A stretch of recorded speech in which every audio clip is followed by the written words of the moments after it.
It's profit margin, okay? If you don't know anything, write down the definition.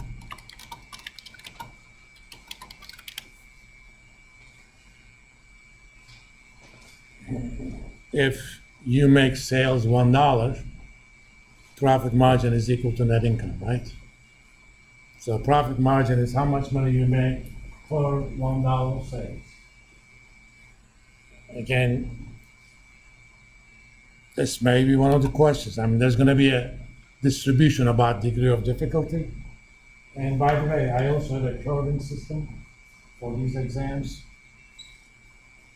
I target a median grade of 75%. Okay? Let's say you got 50%. And I solve the following equation first. The average grade of 75. So desired average.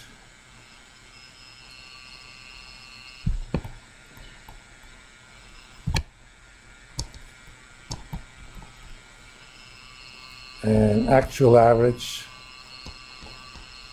And let's call this X mod.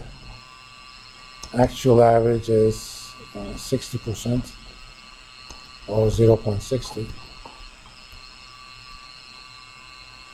Sometimes I may have made the exams harder than it should be. With 15 questions, you don't have that fine control over it. So I'm going to determine a number. X bar to the power alpha is equal to x0. Okay? This is called the power curve.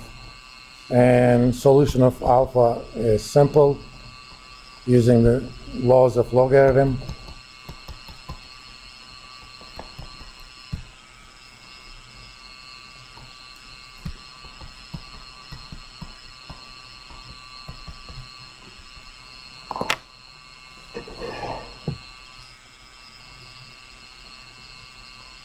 And so ln of 0.75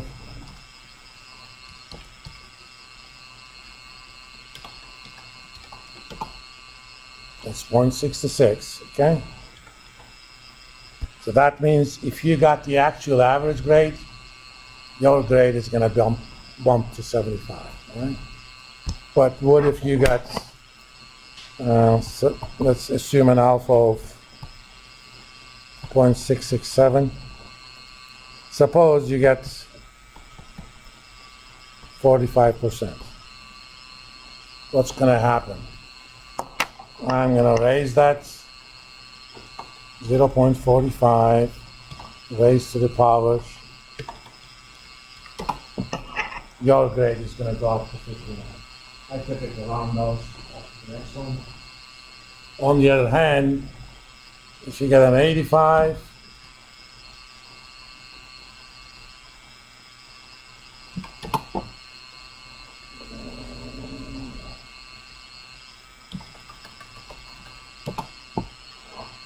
that'll go up to 90. So the effect is much less if you're above the average, but it's much more if you're below the average. So you were totally unlucky and you got 25%, okay? Unlucky or unprepared, I don't know. At least I'm going to bump to the 40. Remember, each exam is 10% of the grade. So this curve alone, if you're at 25, is going to buy you what? About 15 points? That's 1.5 points for the semester. So getting a 1 bad grade is not a death sentence.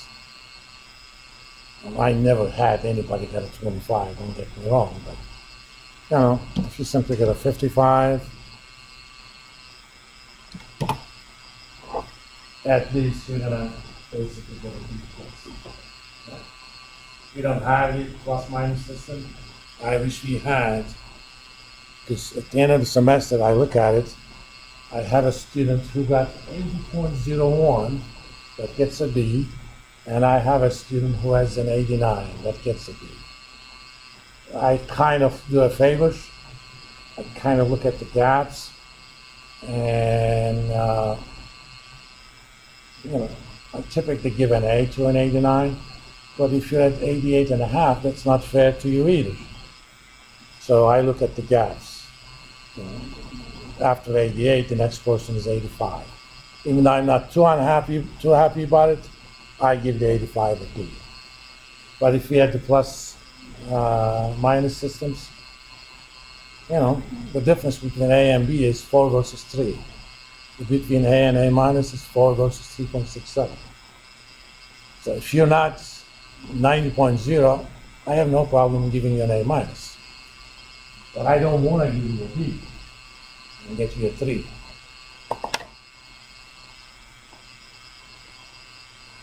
When I first came in, we had that system, but after that, we didn't.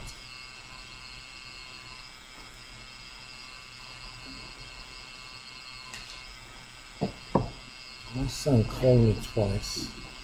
Let me see if it's the right person. Because somebody called me with his old number, and his old number was also recorded there. Because if it's really my son,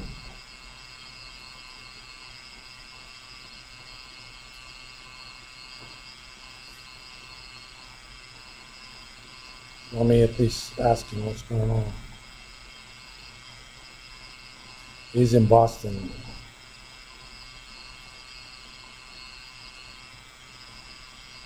Let me make sure it's not an emergency.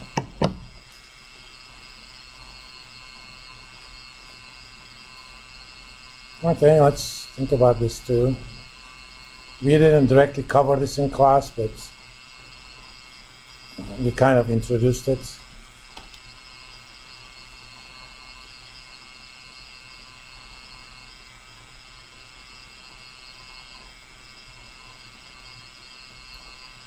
This firm wants to evaluate its assets to determine if the mix of assets has changed over time. To do this, what should they do?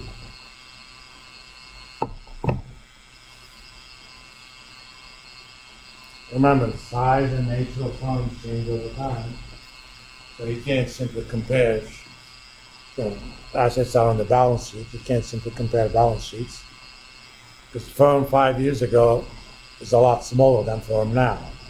So just to say that inventory was much lower then compared to now doesn't mean that I'm doing a bad job in inventory now. It's relative. That's why you need to do common sized financial statements.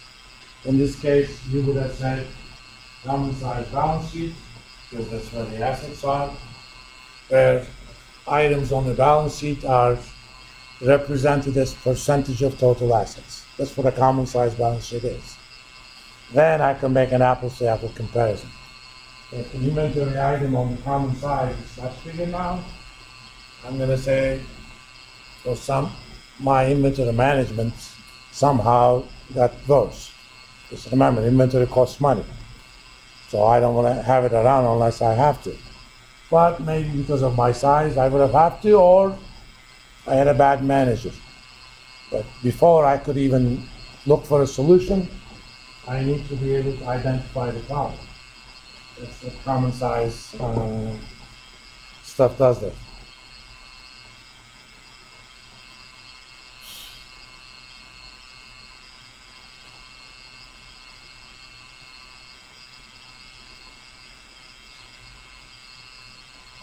He knows my teacher's kid. But this is something he inherited from his mother. One semester, they did me a favor. I was given only one class. It was a graduate class in quantitative methods. I taught it only on Tuesday nights. I was still married at the time. And I told her, this is the time I'm teaching. It's not difficult to remember, right? Smack in the middle of class, my friend starts saying. Sorry, not like only business and stuff, the boxes. And when they ask you to type out things, do you want like the full thing? Or You're not going to get any of that in the exam. Yeah, You're going to get all the multiple choice. Okay. In the quiz, Like, do you want like the ratios, for example? Or the makes of the ratios? no. Do I just put like the letters? Or Put the definitions, that's it. Oh, you're talking about the numerical ones?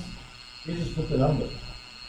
Yeah, like, you know, like, where it actually asks about the name of the ratio. Just put the name on the ratio. Yeah, but you don't do like. I don't want the definition, no. Or just the, Doesn't matter, okay. because I look at those manually. The trouble is filling the blank questions, the human input, you cannot anticipate all possible misspellings or spellings. So you put a few of them in there. If what you wrote happens to be one of them, Blackboard automatically grades it as correct. Otherwise, it says 0. Then I go over it manually, I look at it. If it's remotely acceptable, you get it. Sometimes I even give you half of it, even though it's not acceptable. Misspelling doesn't matter. I could pretty much guess what you mean in a lot of misspellings. Even on numerical stuff, some of you may have seen. Somebody puts 4260 as the answer, but the answer was 4060. And thinking about it, there is no way that person could have gotten 4260 as an answer. It doesn't matter what sort of mistakes you made. They misinputted one of the numbers. When it's obvious, I give you the full. If it's not obvious, I say, okay, close enough. Sometimes I give you half. So if you've seen stuff like that where the Blackboard says 0, but initially, but later on, Blackboard says incorrect, but there's actually a positive grade on it, that's yours truly.